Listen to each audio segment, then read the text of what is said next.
Armageddon.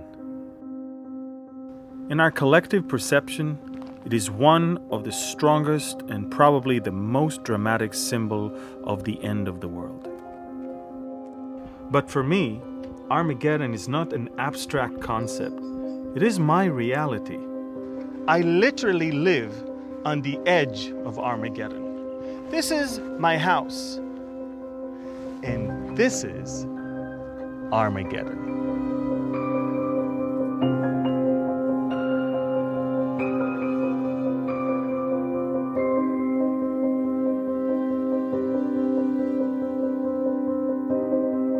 I'm always fascinated to see how fast the symbol of Armageddon populates our collective mind and triggers our survival instinct.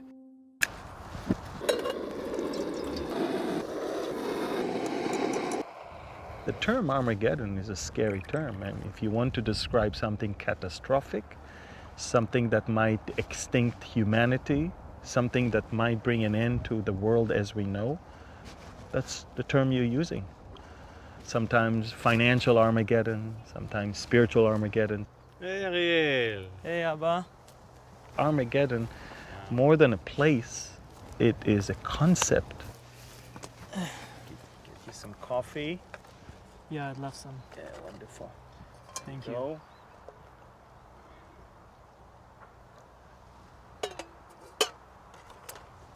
there you go. Thank you. So Ariel, tell me something. After all your very extensive training as a combat soldier in the Israeli army, and all that you have in your mind, what do you think the most important skills should be for the soldiers that will come to Armageddon? Well, it depends. I mean, what is Armageddon? How do you define it? Ariel is right. Just like the wise proverb says, where there is no vision, the people perish. We need to have a clear vision of what Armageddon is. Maybe its past will help us better understand our future.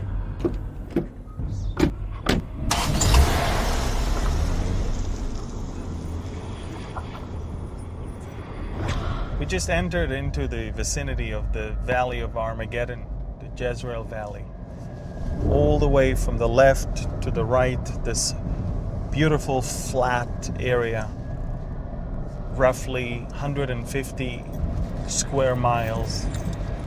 This whole valley has mountains around it, but also little passes that allow access from nearly all directions.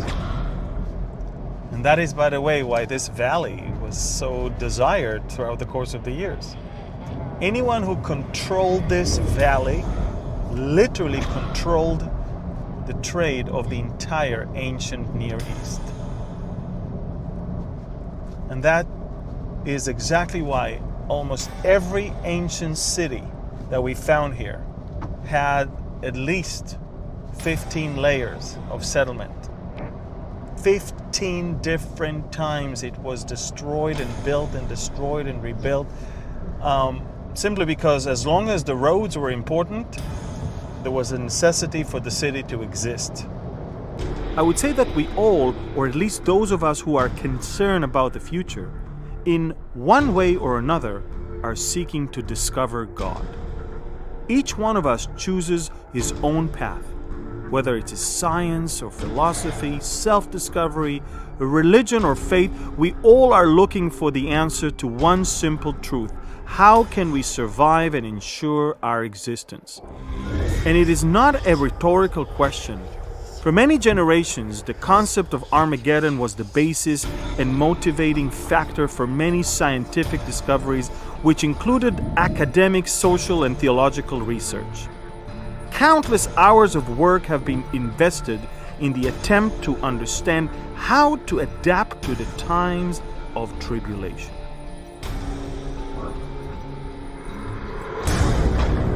Wow. Amazing, isn't it? Yeah. Look at it. All of this is all barley. It's not usually like this? Well, listen, we've got the best winter ever. Everything is so green, so lush, so amazing. I mean, I've never seen Israel so green and so colorful. And Really? flowers everywhere. Even on the banks of the Dead Sea, you find flowers. Wow, It's quite amazing. that's fair. You know the funny thing, Ariel? It's so quiet and so tranquil and beautiful, and it almost feels like it's the calm before the storm. We live in days right now that our history is being written as we speak, It's gonna be worse then. Well, the circumstances that will lead to the event right here will be far worse than what we see today. Really. Megiddo is mentioned 12 times in the Old Testament and only once in the New Testament. But this single reference changed its meaning forever. Right behind us, this is the reason for the name of this whole place. Armageddon. Armageddon. Armageddon is the Greek for the Hebrew Har Megiddo, the mound of Megiddo. This is not a natural hill. This is a pile of debris of at least 20 different cities that built and destroyed and rebuilt and destroyed. Wow. And I'm talking about King David. When he came to this place, he was the 16th layer. Jesus grew up in Nazareth. This is really, literally 5 miles away from here. Yeah. And it's funny because we like to think about Jesus' time as an ancient time. But Jesus already could visit this place as a tourist because it was already in ruins at his time. That's how old this place is.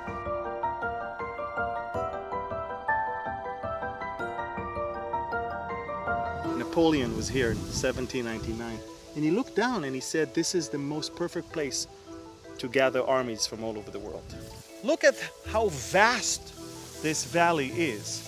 I don't think there's a valley elsewhere around the world that experienced so many battles. Especially after the book of Revelation was written. Every king and every ruler wished to be the hero who won the greatest battle at the end of the world. And I have a problem with that because it is not entirely correct.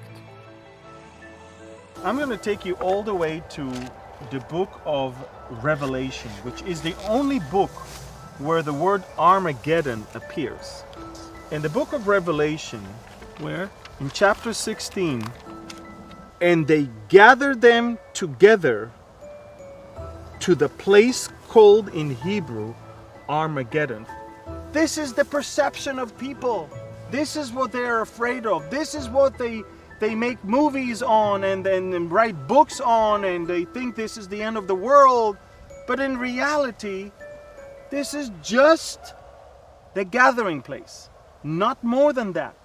If you would fly up above and look at Israel as a full body, what would be the most important and the most essential part of it?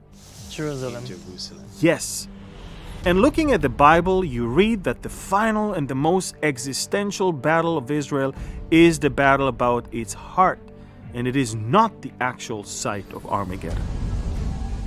And yes, in the past there were so many battles here. And yes, in the past there was a great mourning and supplication here. But the future is about Jerusalem.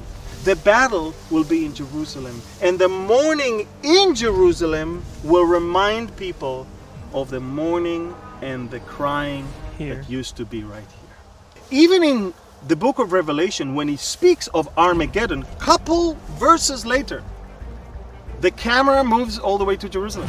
The book of Joel says, I will gather together all nations and will bring them down into the valley of Jehoshaphat, and then I will enter into judgment with them there. Let the nations be aroused and come up to the valley of Jehoshaphat, for there I will sit to judge all the nations on every side. The valley of Jehoshaphat is today's Kidron Valley, and the meaning of Jehoshaphat is God will judge. Definitely a place of judgment.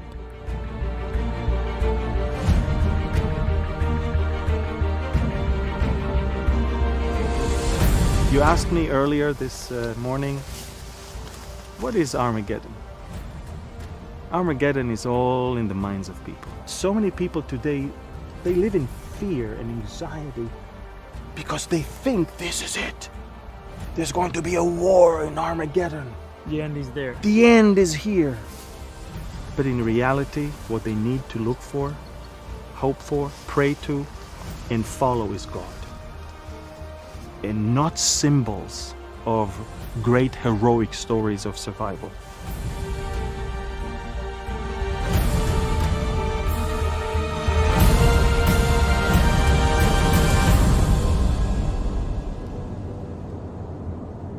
I love my children very much. And if the conversation about the end of the world brings so much heaviness to my heart, I can only imagine how hard it is for Ariel. I wish him to be happy, but I also have to give him tools to deal with hardship.